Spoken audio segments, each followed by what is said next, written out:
Good evening, everyone, and welcome to this monthly work session of the East Rockaway Board of Education. At this time, can we please stand for the Pledge of Allegiance? I pledge allegiance to the flag of the United States of America and to the republic for which it stands, one nation, under God, indivisible, with liberty and justice for all. I'm going to say we started the meeting at 6:07. All right, first up is old business, Mr. DiTomaso. Yes, I didn't put anything on the agenda, but I'd be remiss not to mention that this year's 90th anniversary of Rock Rivalry was outstanding. The kids had a great time. The talent was great. And I'd like to specifically thank Alicia Farrenkrug and Amanda Cooney for all the things that they did to make it a special night for the community and the kids. And yeah, I've been in it 30 years and I can't remember a better Rock Rivalry. It was really that good. Wow. I agree. It was impressive. Yeah. It really was incredible. I'd really like to thank everybody involved. And Karen Leary and Scott Durkin as well. So really appreciate it. And I hope you enjoyed it. And that's it for old business. All right, thank you. Great. All right, next up. Are there any questions from the minutes from the regular board meeting and special education meeting from March 17th? Wait, No. tonight's March 17th. Sorry. Did I? Review minutes. All right, is there any questions about it? February 10th. No Don't say it on the back. there it is. Okay, for February 10th. Any questions? No. No? Okay. How about questions on the next week's board meeting, March 24th? Nope. No. Okay. All right. So at this time, we have budget work session 2. Van Wood. Mr. McNally. I'm gonna sit this way because this thing's in my way here. Oh. No, it's all right. It's too much. So budget work session number 2 of a total of 3 budget work sessions we have scheduled for this year's budget cycle. Our next budget work session will be on April 21st. And we will also be adopting, the Board of Education will be voting to adopt the budget on that night as well. Tonight I'm going to cover a quick update on state aid because right around this time is when the projected numbers that we report back in September through the ST3 state reporting process is converted over to actual data based upon all the state reporting we do on what's called Beds Day, which is the third Wednesday in October. So all the final student enrollment numbers, special ed student enrollment numbers, Ls, et cetera. We report all that to the state based on a day in October. Give an update on the final tax levy cap amount at the original budget work session. Give a projection. You're still missing some pieces of information to get a final amount on that, but now we have that information. I'll talk a little bit about some proposed capital projects for the upcoming year, 26-27. Ms. McClellan is here from our technology department to give a brief overview of the technology department proposed budget for this year. And then we'll come back to myself, cover facilities and transportation, building level and other spending areas of the budget. And then a projected tax levy increase as of today. And we still have a little bit of work to do to finalize that. I'll give the community and the Board of Education an update on where we feel we are as of today. So this is what the budget development cycle looks like. So it's really a 6-month process. It started in November. We're in March now. From where we are is we just filed the tax levy limit calculation with the Office of State Controller. That was March 1st. The preliminary budget as of today was provided to the Board of Education. We're in the work session number 2 right now. The next steps are the final decision on any voter propositions that are going to go on the ballot beyond just the school budget. And really where we are now is finalizing staffing needs for the upcoming year. So all of our projections to date are based upon existing staffing model. We're really starting to crystallize now what we feel we may need to meet things like special ed mandates, et cetera. In March and April, the budget hearing notices are going to go out into the local papers. The budget will be adopted after the work session on April 21st. And the budget hearing is scheduled for May 5th. All culminates in the budget vote scheduled for Tuesday, May 19th, 2026. Just a quick update on state aid. So since our last work session, like I mentioned, the database is converted over to actual enrollment data. So the net impact for East Rockaway, based upon the governor's executive proposal and the formula that's proposed by the governor, is a difference in 9 total aidable foundation pupil units. So that is the total number of aidable students that goes into the foundation aid, state aid category. So in January, based on the old database, it was projected to be $13.99. Based off of the new database, which is the actual data, it's projected to be $13.92, which is a difference of 7 aidable units. Based on our calculated foundation aid per pupil, which fluctuates based upon the wealth of the district and a variety of other factors. Slight decrease in what's being projected from the actual data, about $10 per pupil. The total net impact of that, what we're expecting when the state aid runs are finalized, when the budget is adopted, assuming no changes to the governor's proposal, would be a net decrease of about $49,000 in foundation aid. But the legislature will be, throughout the next month, negotiating this. There is a possibility that this could change again. Usually things tend to go up as you get closer to the end of the budget cycle, but we're waiting with bated breath to see where it ends up. So for the 26-27 property tax cap, so my last presentation, we were projecting it was going to be 2.88% for fiscal year 27. Now that we have all of the data that goes into that calculation, I can say that it's going to be 2.94. So the tax levy cap for 26-27 is 2.94, which equates to about a $1.001 million levy increase if we were to go to the cap. Last year, to give you some context, our levy increase was 1.95%. That's actual increase, not the cap number. Cap number last year was over 3%, I believe. That translates to about $651,000.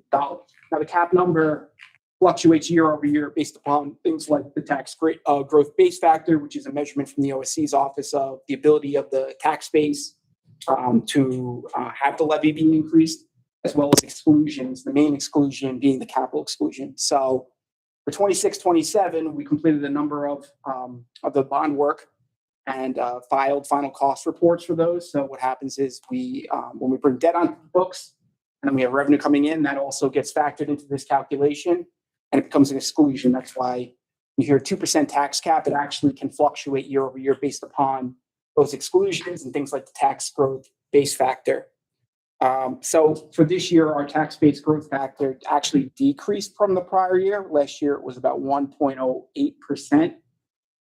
This year, it's 0.15% increase. But because of all the capital exclusion increases that we experienced year over year, that's why our cap number is a little bit higher this year. So for projected proposed projects for the upcoming year, 2026, 2027, we have a number of projects that we are contemplating. I'll highlight a couple of them. So at the high school, we have in our middle school wing, there's a slate roof that's on top of that portion of the building. It's over 30 years old. You can see it in this picture here, maybe not too well, but it is deteriorating. We've experienced more and more leaks year over year. It's really due for complete renovation. If you actually look at that section of the building and look directly adjacent to it, there's a slip roof comparable to it. You can see the difference between the two. So speaking with our architect, that was a project that we prioritized for the upcoming year. Along with that roof replacement, the work we currently have ongoing right now on the high school cupola. When that roof gets replaced, there's the fascia that's right at the bottom of the roof area and across the entire front. One of the projects we'd like to complete this upcoming year is to restore that as well. So we have a brand new cupola, the fascia is nice in the front of the building, and the roof is completely renovated on the middle school wing. In addition to that, we are looking at some HVAC upgrades in the high school athletic complex wing of the building. So adding some additional heating units, creating some weatherization in our boiler room to prevent heat loss out of the buildings. There's some old vents from the old heating units that were in there that we want to put some dampers on, and some weatherization steps to ensure that this small gym in our high school is properly insulated. Now, the proposal for 26-27 is to fund these projects here, which are all aidable projects. using the capital reserves that we have available to us. The capital reserves are money that was left over from previous years that can be used to support capital projects that go through SED approval. So the SED actually has to approve these projects for us to be able to expend out of the capital reserve, and we get aid back on any money we expend for these projects. Based on our calculation of what we think this would cost, our architect is recommending going out with a not to exceed resolution on the voter ballot of $1.6 million. Now, if we don't actually need $1.6 million for this work, it's usually there's a 10% to 15% allowance built into this, just in case prices increase significantly from when the voters authorize the use of the money to when we actually bid out for the projects. That money goes back into the capital reserves. What I always like to remind the community and the Board of Education of when we use capital reserve money, it doesn't impact tax levy for the upcoming year. So it's money that's already reserved for capital projects that we're just asking the voters to authorize to move forward with it. So what the voters are really authorizing is the scope of the projects and the amount that we can expend to complete those projects. So that's capital reserve piece. The second piece is we have a line item in our budget every year. It's called transfer to capital. It's usually used for smaller type of projects, more maintenance type of projects. Last year, we did a whole renovation project in the hallways with painting and the lockers. We transfer to capital. This year, we would like to do phase 2 of that project to complete the stairwells, which we were unable to do with the money that we had in that budget line item last year, as well as complete some of the Center Avenue stairwells that haven't been touched yet with the painting that they've been doing in that building. In addition, our high school art room has a dark room in the back. If the voters were to support the budget this year, the money that would be in the transfer to capital line item would also be used to upgrade that dark room to a modern digital photography student workspace. And last but not least, there's a number of classrooms and offices throughout the district, namely Center Avenue and the junior senior high school, that are some of the floors really need to be replaced there. So any leftover money between those first two projects would be used to support the renovation of those floors and those spaces. I'm going to turn it over to Bonnie, and then I'll be right back after the technology.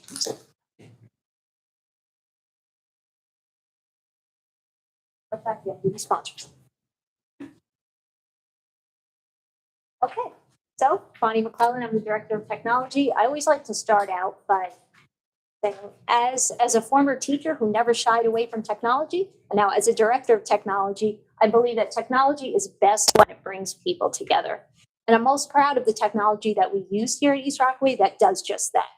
Our Parent Square, which is our homeschool communication, when students use their devices to collaborate on projects, when they're able to make virtual calls to experts all around the world. Technology is the best, I'm sure we can agree, when it brings people together. And what encompasses my department is infrastructure and devices.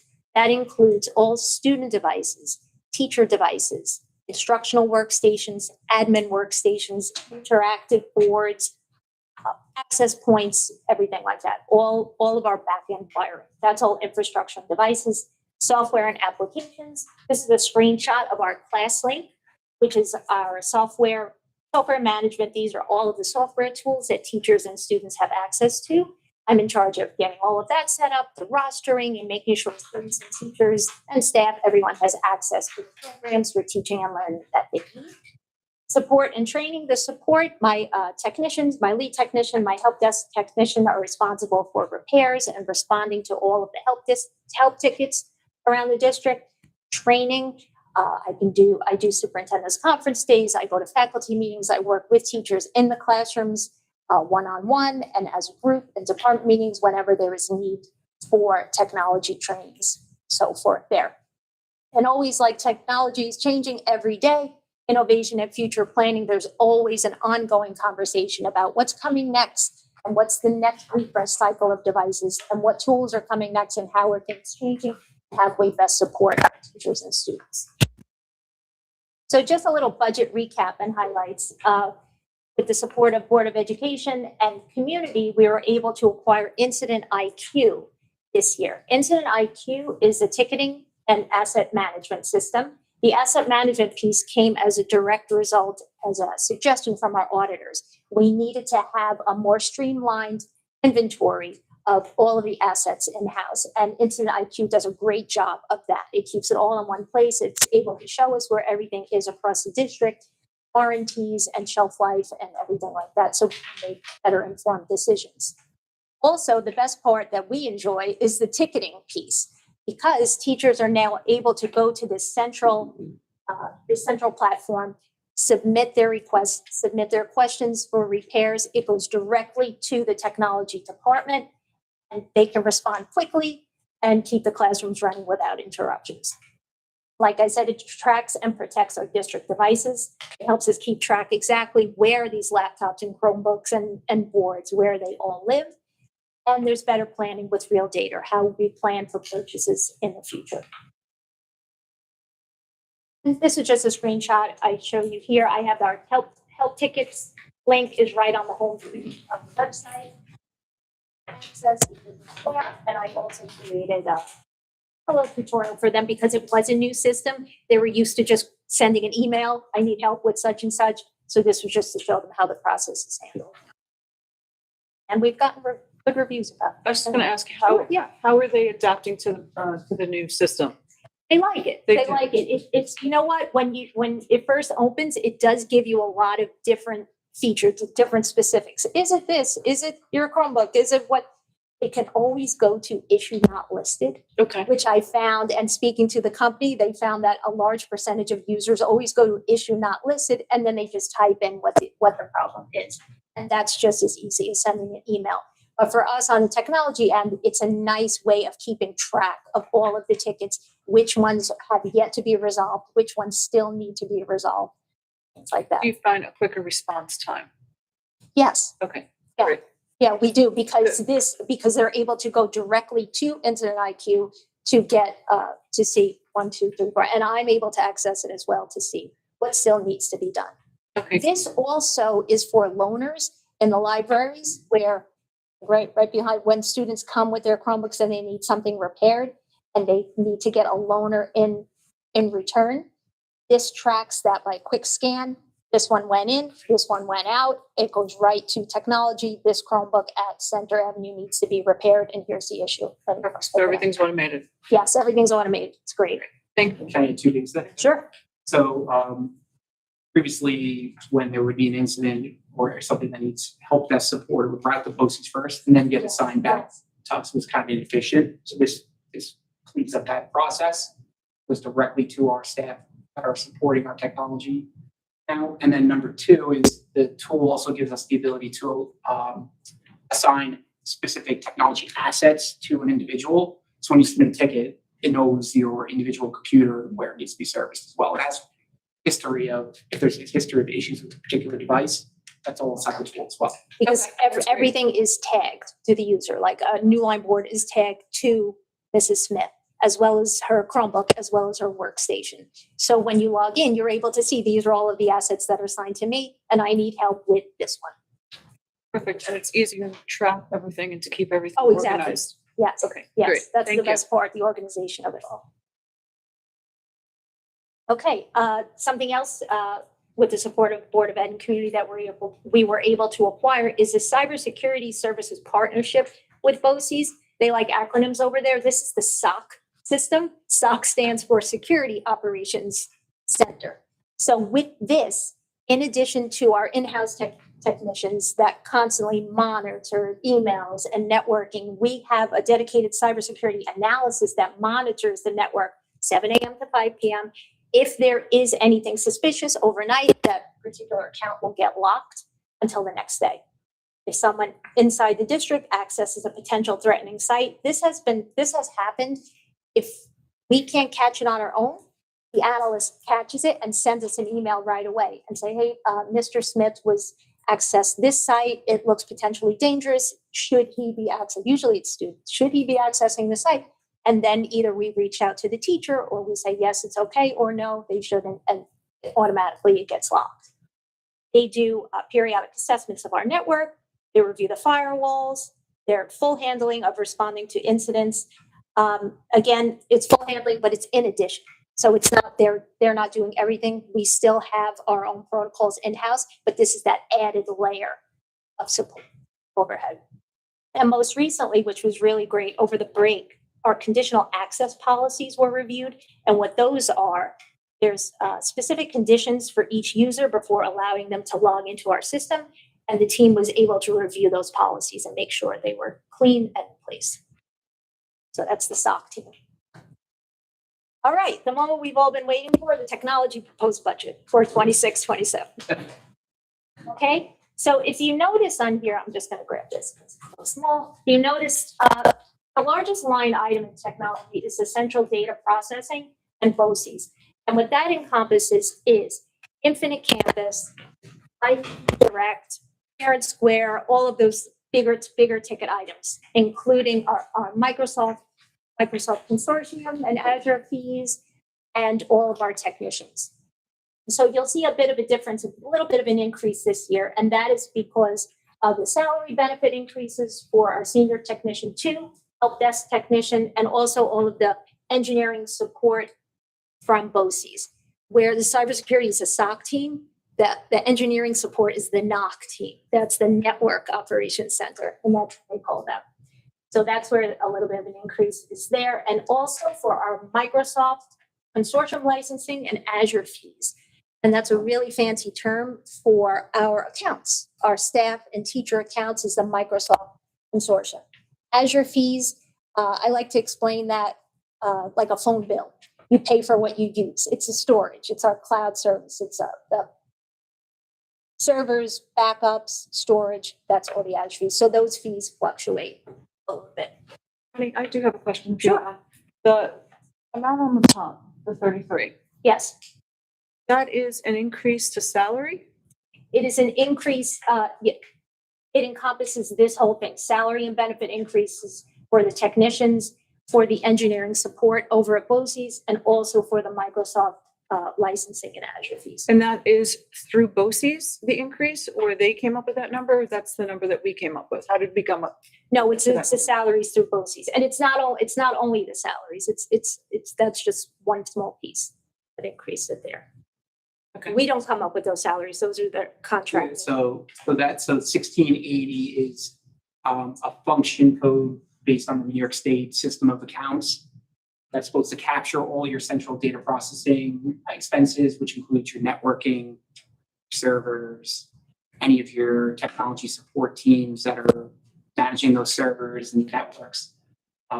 Things like our student management system, Infinite Campus, IEP Direct, all the service subscription fees associated with that.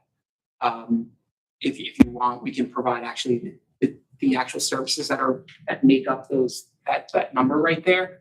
But in terms of like what's driving the increase year to year, most of that is due to our on-site technician, senior technician, our on-site help desk technician, the support person we have back at HQ at BOCES that handles a lot of our networking.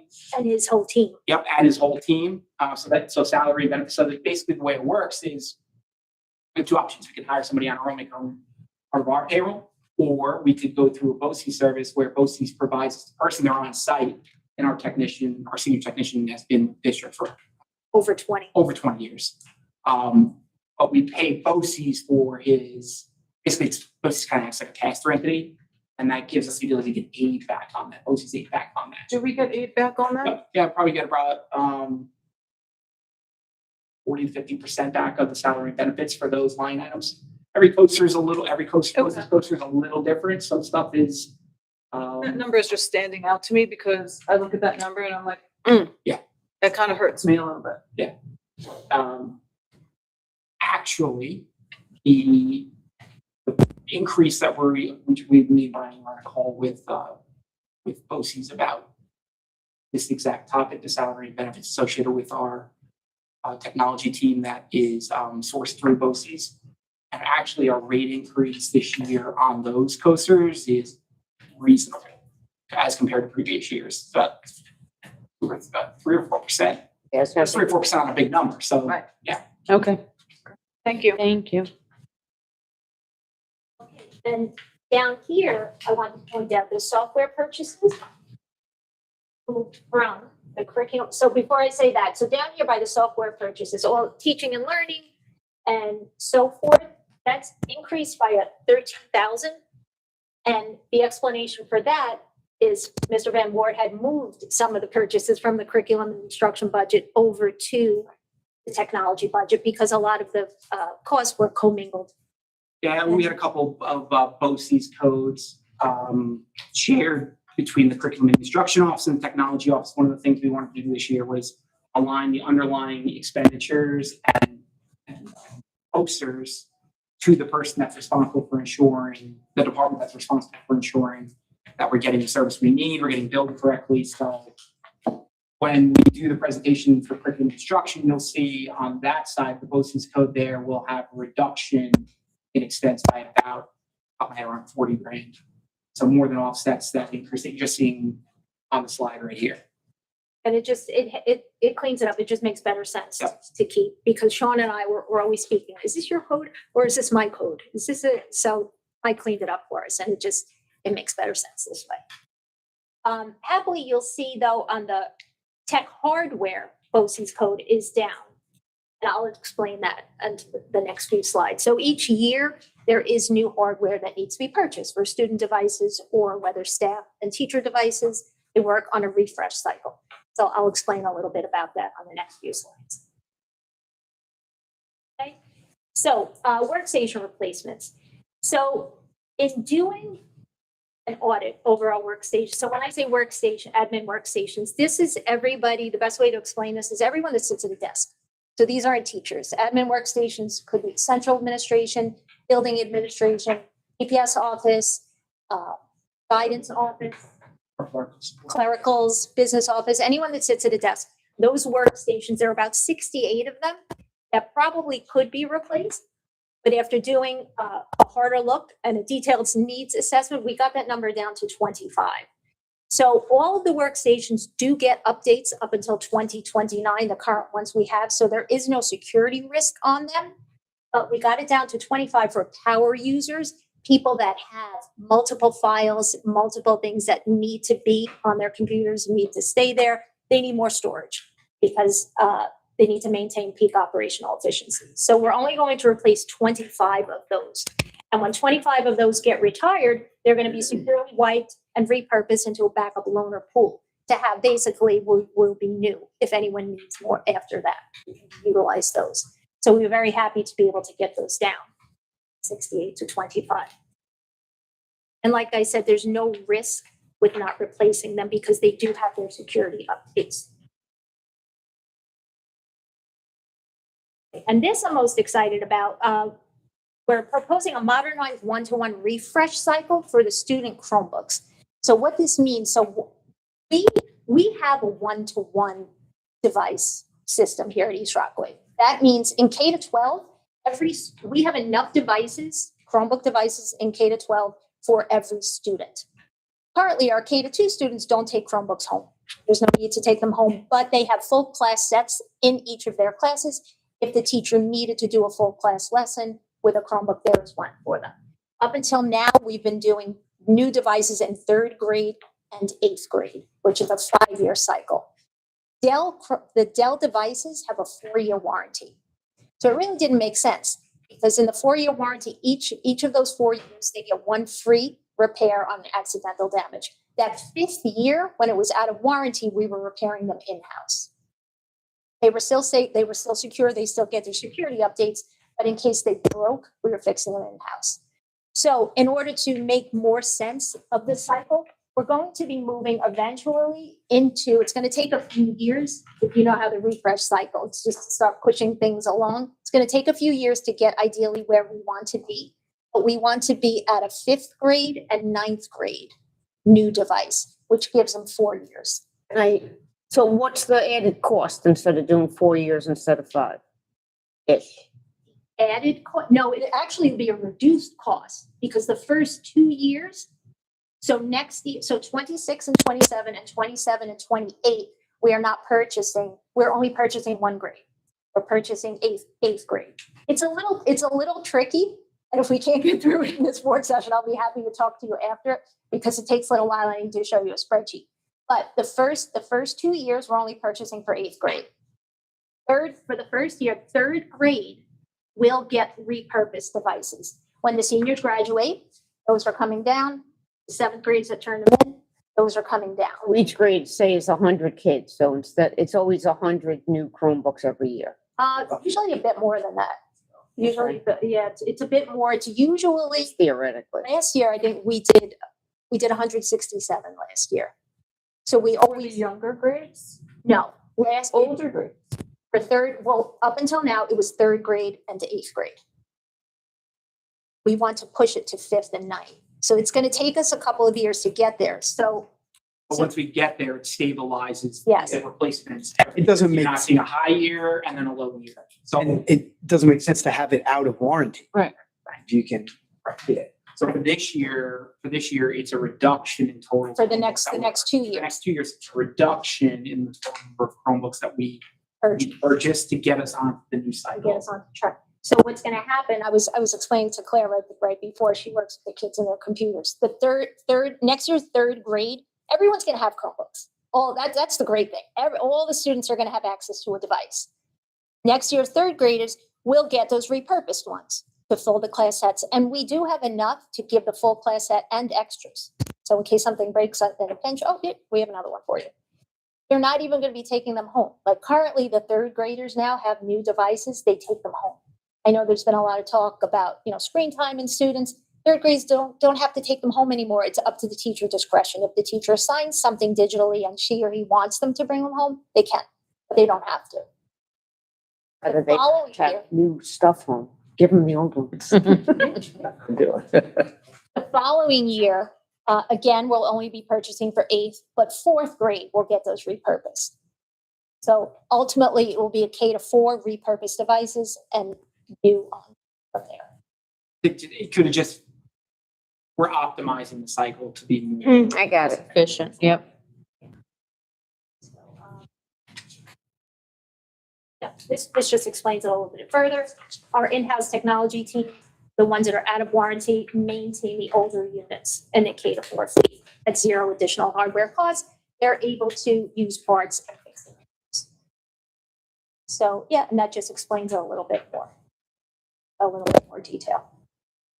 Okay. Maybe just mention the challenge we ran into with Dell with the hardware, just so the board's aware of that, and how we're kind of moving forward. The workstation increase? Yeah. Yeah, so Some important information. all hardware is really going up astronomically, cost of hardware due to AI and doing buying up storage and different and things like that. And it's very difficult to manage. If we get a quote now, like we're talking about budgeting. Hey, we need 25 workstations. We need 50 workstations. Can you provide a quote? Here we are in March. They're going to provide us a quote. 2 weeks from now, a month from now, the quote will go through the roof. Just because we're not purchasing now, we're purchasing with next year's funds. So that happened. We planned on, say, how much would 68 workstations cost? We provided a quote, and then we said, okay, now we're doing more detailed budgeting. Could you refresh that quote for us just to see where we are? It increased exponentially. You could say it. It increased 110%. 100. We were talking, like, Buying what lumber, could it go? yeah. Maybe 20%, maybe 30 would be a lot. How long of a time? It was, Months. From January. This is a confluence of a variety of factors, but there's state contracting issue, so that lapsed, so the rate went up because of that. On the old state it's not exactly 110% because on the old state contract, one of the caveats was you got to buy the PC plus a monitor. You're not going through the contract, you're just buying the PC. So if we had to buy the PC and the monitor, it would have been 110%, but we have monitors on site that are functioning pretty well. But it was still a very sizable increase, and we are considering in the future, is Dell the right option for us if they continue to not be on state contract?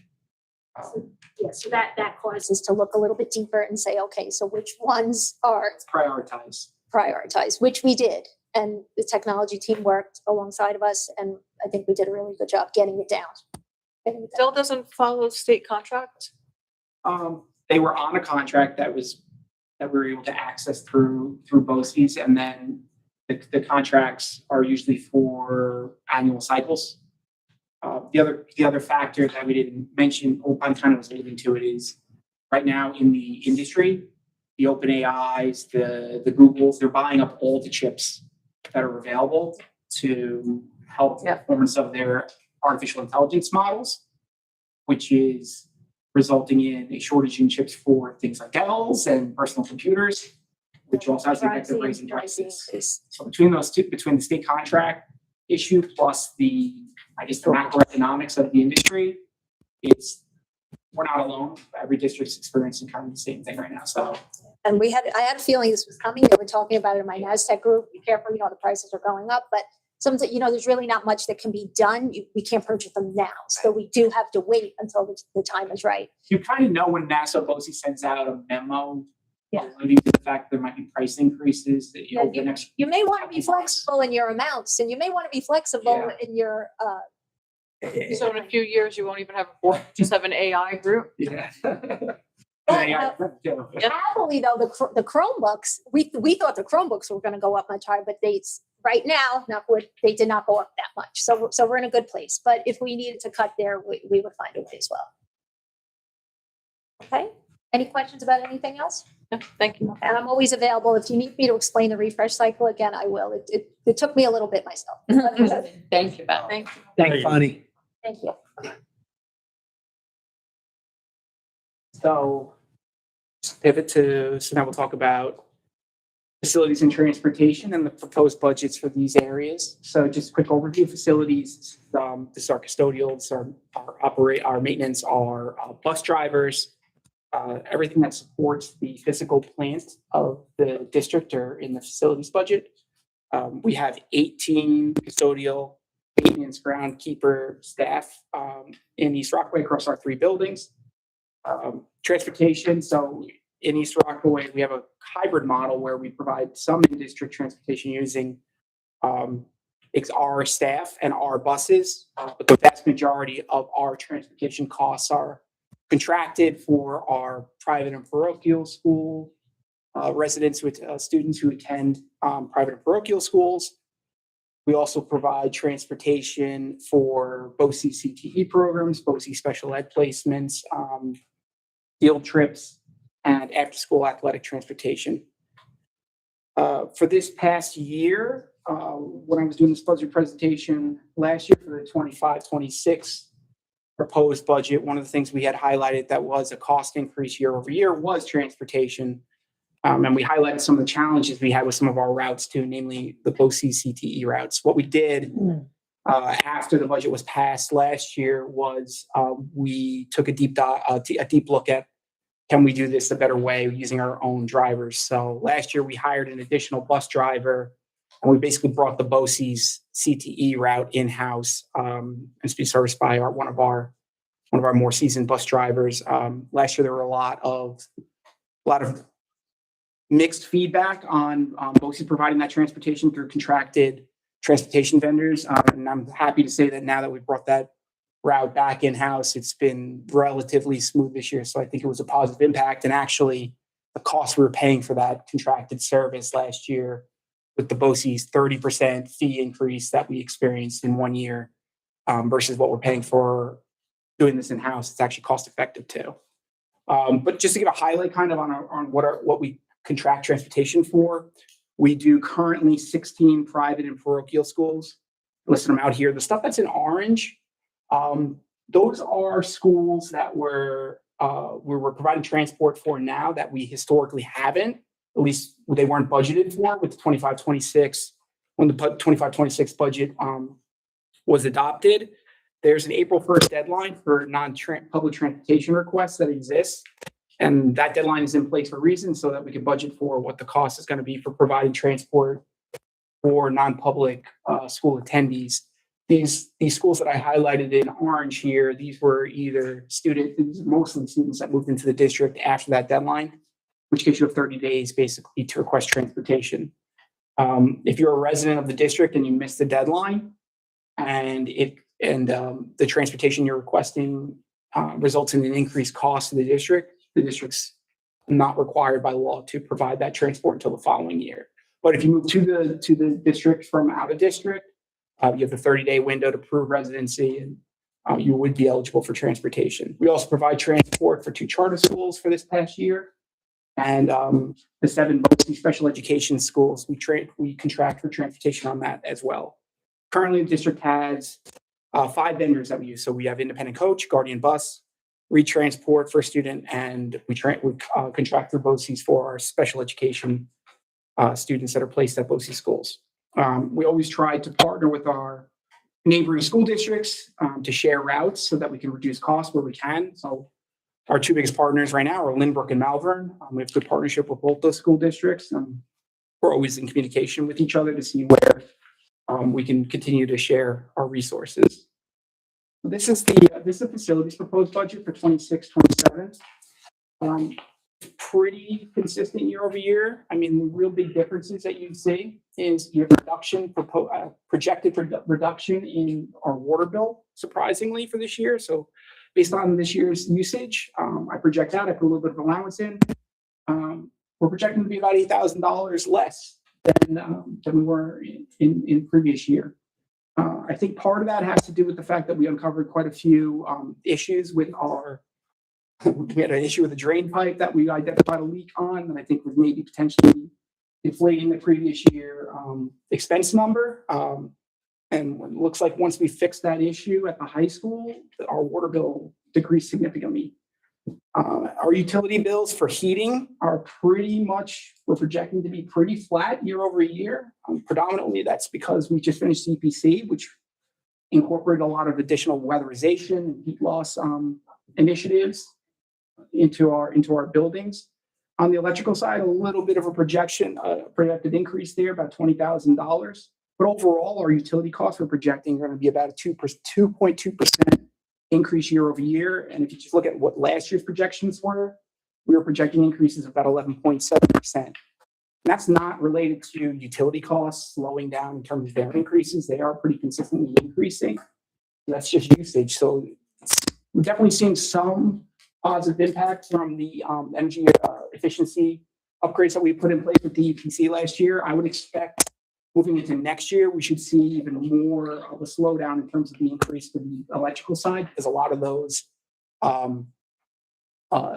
upgrades that they put as part of the EPC didn't happen until after the end of the summer, when that's the highest time for electric use. On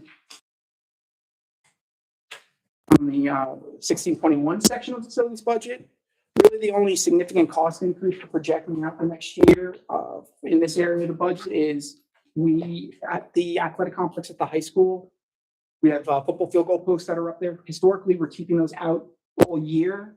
This past year, we decided with the baseball and the softball fields being used, the field goal posts were presenting a little bit of a safety risk as well as impacting the ability of play for specifically down the right field line of our baseball field. So we're now looking to take that down at the end of the fall season every year and then put back up before the football season. So that's really the main driver there. The supplies line item for the maintenance is up a little bit just because of cost increases. But every other budget code I reviewed in detail. We're pretty comfortable that we have a reasonable budget and didn't feel the need to increase any of those other line items. For transportation, so this is kind of what I was highlighting before. Under New York State pupil transportation rules and regulations, if you have a contract in place with a contracted transportation provider, you're allowed to extend those contracts up to 10 years if both parties agree to do so. You can extend at what the state basically gives us, which is the transportation CPI rate. So it's effectively just increasing it by an inflationary number every year. So we budget about a 4% increase year over year for that number for the contracts that we know we're going to be able to extend. We send out letters to our transportation vendor before the budget cycle every year just to determine whether they would be interested in extending or not. For any vendors that we feel that decide they don't want to extend with us, or we think we can maybe get a better price if we do another competitive bid, we factor in just a 10% there. As I mentioned before, the BOCE CTE routes are now managed in-house, so that we did see a little bit of reduction in terms of the contracted line items for those specific routes. But unfortunately, we did have a lot of unanticipated routes added last year for some of the students moving in for those 5 private and parochial schools that I mentioned on the previous slide. One positive for next year is we do think one route will definitely be will definitely be no longer necessary. We have a senior, the only student attending a particular charter school that will be graduating. So that we believe that route at this point will be taken out of the budget. We'll find out after April 1st, once the deadline's passed. And the other thing I just wanted to mention too is we do provide transportation in accordance with federal and state law for students that qualify for McKinney-Vento status, which is temporary housing, students displaced from East Rockaway outside of the community to get transportation to come back to the community. This past year, we did experience a couple of unanticipated routes that we had to add to address some of those students that were displaced out of the community. So the budget right now assumes that those students will continue to have that McKinney-Vento status and will require transportation in the upcoming year. Overall, across all our transportation contracted codes, we're expecting about $122,000 I have a increase. question. Is field trips going up or down? Because this math doesn't add up. This is contracted field trips, but now that we have an additional bus driver on staff, they can also pick up field trip transportation routes. So it actually reduces the contracted cost. Okay. So in the past, when we didn't have bus drivers available on our staff to do, we would have to contract that with like the independent coaches of the world. Okay. Would charge us and it would come through on a 400 budget code. But now that we have an additional driver, we can do more of the field trip transportation in-house, Okay. which reduces cost. Yeah, but the number's wrong. That's all. I'm sorry. 264. Oh, That's what I was saying. I didn't know if it was going up or down. I was anticipating your question that you didn't ask. Yes, that's wrong. I have to fix that. I apologize. Okay, so just a couple other areas. So I did talk about salaries and fringe benefit projections in our last work session. But this shows you the salary projection increases for our existing staff. So if our staffing model does not change from where we are today, like I mentioned before, we are contemplating if we have additional needs for next year still. So salaries for our existing staff, $1.1 million increase year over year. Fringe benefits, about another $300,000 increase there. ERS contribution, so that's our civil service employees, the main driver, along with health insurance on the benefit side of the house. Between those two categories, about a $430,000 projected increase year over year, but offset partially by the TRS employer contribution rate dropping over a percentage this year, which translated to about $225,000 decrease in projected expense for the district. A couple other categories, we also pay for the dental and vision insurance, small increase projected there, workers' comp insurance as well. And then we pay FICA, Social Security tax on the employer portion on all of our employees' salaries. So employee salaries are going up, FICA should go up. The one thing I just wanted to mention to the board and to the community is we did negotiate with the teachers union this past year a retirement incentive. So there's a deadline for eligible members of the teachers union to let the district know their intent to retire. So that compensated absence line item there may change if we have additional retirees for the 26-27 school year. We do have a restricted reserve. It's called the Employee Benefits Accrued Liability Reserve, which is in place to basically pay for things like retirement incentives. So if there's an incentive tied to accrued leave, that restricted reserve can be used, which relieves the burden on the overall school budget. Just to recap kind of on the BOCES side of the house. So this is our projected BOCES expenditures from last year to this year. It's actually a slight decrease, $30,000 decrease. This is excluding special ed BOCES tuition costs. We will cover that as part of our special ed budget in the April work session. And last year I reported that our projected BOCES aid ratio was 59.8%. It's gone up to 60.6% this year as the district's combined wealth ratio has decreased slightly. So that's kind of tied. Combined wealth ratio, which is a measure of the wealth of the community, decreases. BOCES aid ratio typically increases. So for every dollar of aid of all services we pay for through BOCES, we get about 60 cents back. This next slide here is just a summary of the building level budgets.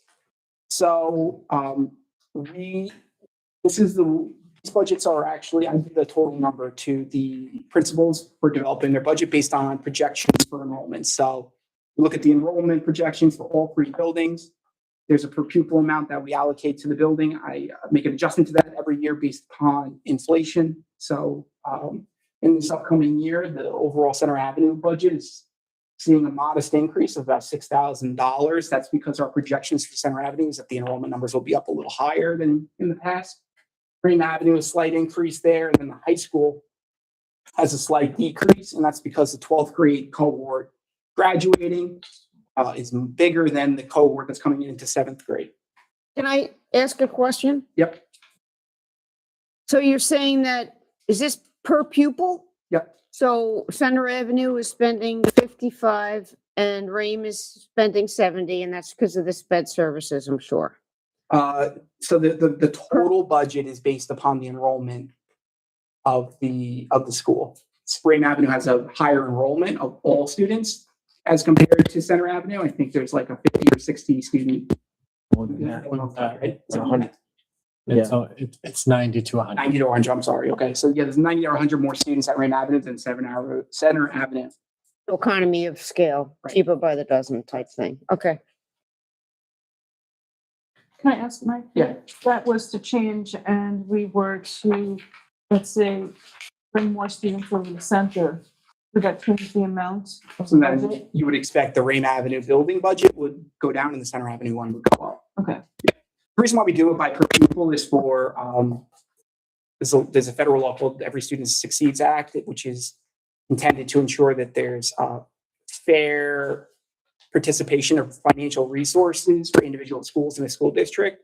So to ensure that we're putting equal and fair amount of money, financial resources for each of the buildings, we do it on a per pupil basis. But it would level out even if it was changed. It would all be the same number. In theory, if Rame and Center had the same enrollment, their building level budgets would be exactly the same. Exactly the same. I mean, where they're spending their money, that's at the discretion of the principal. We do that's part of their budget submission. So maybe 1 year a principal may need to invest more into equipment versus materials and supplies, but total number It's always. would be the same. Thank you. Just a couple other areas I just want to highlight very quickly. These are some of the other significant areas of the budget that have a couple of increases or decreases. So legal expenses, we're projecting a 10% increase, $10,000 increase there. Auditing services, $3,000 increase. So that covers our internal or external and our claim auditor services. Our liability insurance, this is nicer. This is our property casualty insurance, executive liability insurance, et cetera. We actually, I mean, it's a big number, $41,000, but we're actually one of the few districts in Nassau County on Long Island seeing a projected increase less than 10%. I think we're around like 8.5%. And that's because our loss ratio, which is reports, which is a measurement of how much we are claiming from the insurance company, very low compared to other districts in the area. I mean, just all of the Long Island schools are just getting killed with insurance increases because of our proximity to the ocean, as well as the Child Victims Act cases that continue to result in significant payouts for our insurance coverage. Pre-K support. So with the governor's proposal to increase the per pupil allocation of pre-K funding for this year, we can reduce our financial support that we were providing for pre-K down to zero. So basically the governor's proposal was to increase our allocation from 5,400 per student to 10,000 per student. So with that, it basically gives us the ability to take this out of the operating budget moving forward, and we can rely on the grant money coming in entirely. Non-public health services, this is the expenditures we have for students that are attending private parochial schools, and health services are provided by the district of residence for where that non-public school district is, and then they bill us for those services. Based on our projections, we think we're going to be pretty consistent year over year, about $140,000. Non-public textbooks, so any of our students that are any resident students that are attending a non-public school are eligible for textbooks in the district. We've been seeing a downward trend in terms of the cost associated with that. A lot of that is due to the fact that a lot of the non-public schools are moving towards more digital solutions, but it's also the enrollment numbers on our non-publics are slowly going down as well. Tax transfer. So we have a number of properties in the East Rockaway School District that the borderline between the Lynbrook School District and the East Rockaway School District actually dissects the property of the house, and that the homeowner gets the opportunity to choose do they want to attend the Lynbrook schools or East Rockwood schools? For those individuals that choose to attend the Lynbrook schools, we receive tax money from, for their property taxes, and then we pay it to Lynbrook. So that's the projection for next year. It's about a $19,000 increase year over year. And last but not least, charter school tuition. We're expecting a reduction for this year. In the past, we had 3 or 4 students attending charter schools who were residents of the district. Based on our projections today, we're expecting 2. I have a question. As far as the preschool, and I know that we are going to increase, would it be beneficial for us to bring preschool into our own building? Pre-K. Pre-K, I'm sorry. The challenge is space. Space. That's That's, a big deal, yeah. and we could do it in our buildings. I don't think you'd find any resistance from anybody. That's the challenge always has been space. So if we were to find the space, would that help us financially? Or do you think that? Well, what we previously had, we had pre-K in Raymond Center Avenue. It was still paid for through that grant to Scope. Scope basically used our space, but it was a contracted service. The reason why we had to add additional support in the budget for pre-K was because the allocation that the state was giving the districts on Long Island was the same as the allocation they're giving the districts in upstate New York. And anybody who lives here knows that the cost of doing business here is a lot higher than in other parts of the state. I think the governor recognized that, and that's why she's increased the per pupil allocation to a number that also would support school districts on Long Island to be able to rely entirely on the state grant for pre-K services. With debt service, so I mentioned this in my first presentation as well. So this is our borrowing for bond projects and the energy performance contract. Since we completed the energy performance contract this year, we assume the debt associated with that, which is why you see an increase in 2025 for interest as well as for principal. Now, in the 25-26 budget, we had a BAN, which is a bond anticipation note. What a BAN is a short-term borrowing instrument. It's supposed to be annual, which can be renewed a couple times. But when you have a short-term debt instrument and then you convert it over to a long-term debt instrument, which would be a bond, which is usually 15 to 25 to 30 years, you assume the principal on your books as well.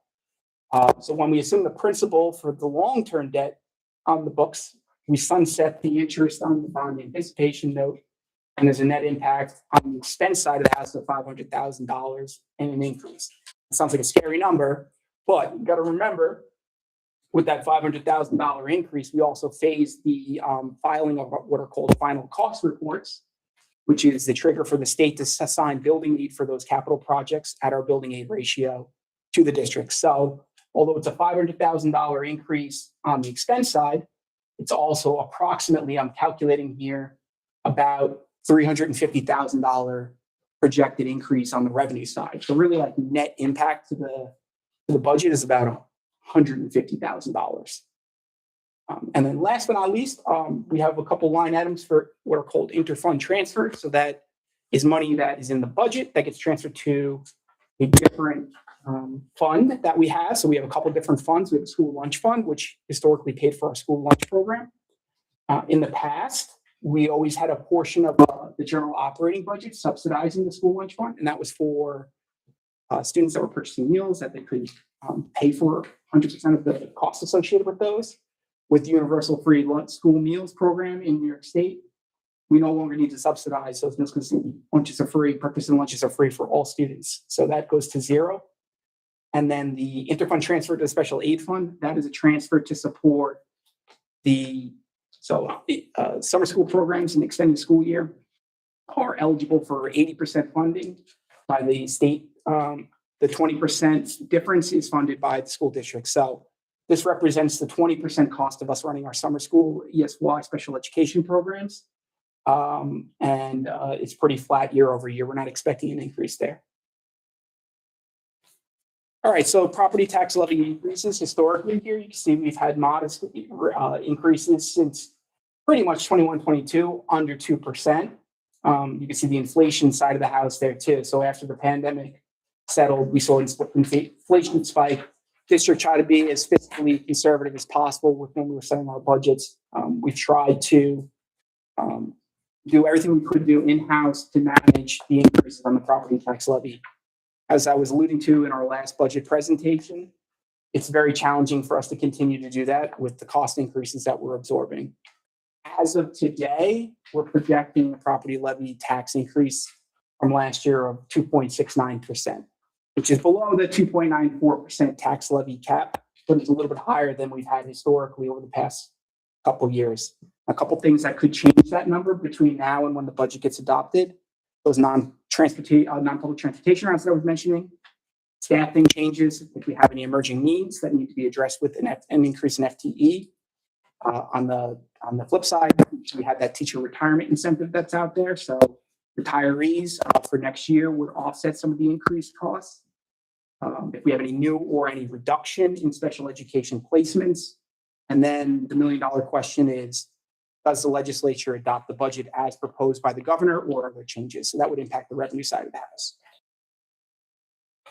And that completes the presentation for today. So on April 21st, we're going to cover the athletic department budget, curriculum instruction, special education, and we'll give a final update on staffing. Go through the three-part budget, which is one of the requirements of the budget cycle. And we'll do a final revenue, and I'll also do a final reserve presentation for the Board of Education community. Just a reminder, April 21st, 6 p.m. here. That'll be the last budget work session and the budget adoption. Our budget hearing will be scheduled here at 6 p.m. on May 5th. And then polls will be open at the East Rockaway High School on May 19th from 7 a.m. to 9 p.m. for the budget vote, as well as the trustee election. Any questions? One for me. No, thank you. No, thank you. Very. Thank you, Mike. Thank you, Bonnie. Thank you, Mike. Thank you, Bob.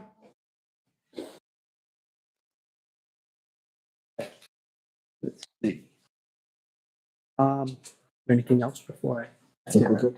Okay, we're good. All right, at this time, can I have a motion to adjourn the meeting and enter into exec session to discuss contract negotiation?